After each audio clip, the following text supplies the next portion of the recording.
Are you trying to decide on a cool blue to add to your watercolor palette? Are you confused by all the choices in blue watercolor pigments? Or are you wondering about the difference in transparency, granulation, and staining qualities? I get it. There is so much information to absorb when you're talking about colors. I'd like to give you some clarity by comparing right before your eyes two different cool blues and how they perform when mixed with other primary colors.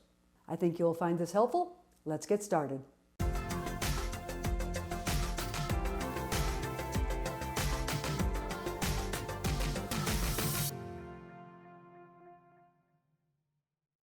There are tons of blue watercolor pigments to choose from out there, and I am not going to try and compare them all in this video. Instead, I'm focusing in this video on the two cool blues that I have on my palette, Cerulean Blue Chromium and Phthalo Blue Green Shade. Both are Daniel Smith colors. For the sake of brevity, I'll call them Cerulean and Phthalo Blue in this video, but know that I'm speaking about these two specific paints. I'll also leave links in the description below. Now let me start by saying these are two very different colors. They differ in almost every possible way. Cerulean Blue is semi-transparent and low staining. Phthalo Blue, on the other hand, is transparent and very high staining. Cerulean Blue is an inorganic and less intense color. Phthalo Blue Green Shade is organic, pure chroma, and very intense in color. Cerulean Blue Chromium is granulating, but Phthalo Blue Green Shade is not granulating. The differences between these two blues is why I have both colors on my palette. They serve completely different purposes and create very different effects in my paintings. It is important that you understand these differences if you choose to use these two colors in your paintings. Now, let me stop and say, if all this talk about pigment qualities makes your head spin and you just need some practical advice and recommendations to get started in watercolor, let me point you to my free online course, Getting Started in Watercolor.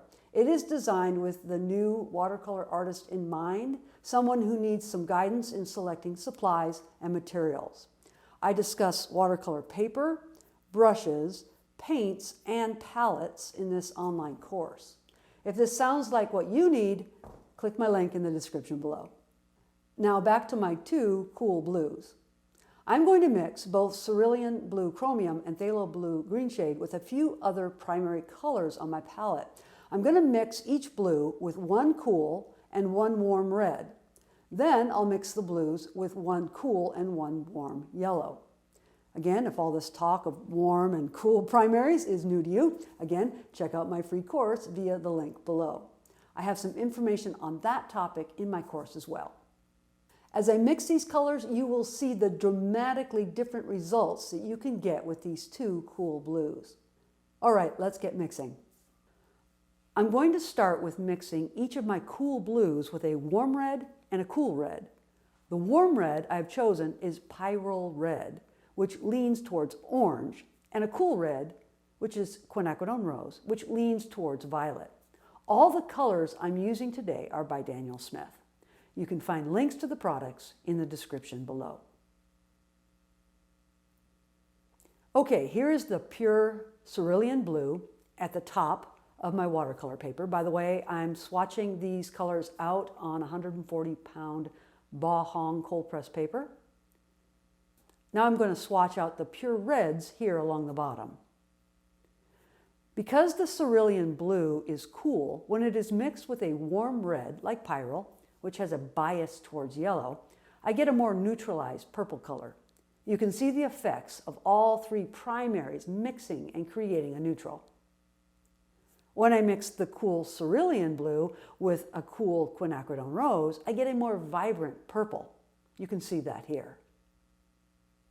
This is because I have stayed away from the neutralizing effect of the yellow.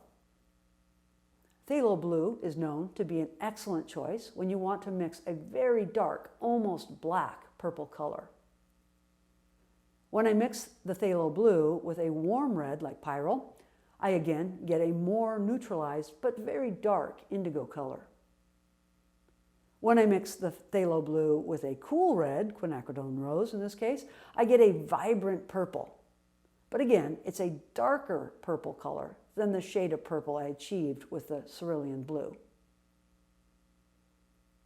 Now I'm going to mix these two cool blues with split yellow primaries.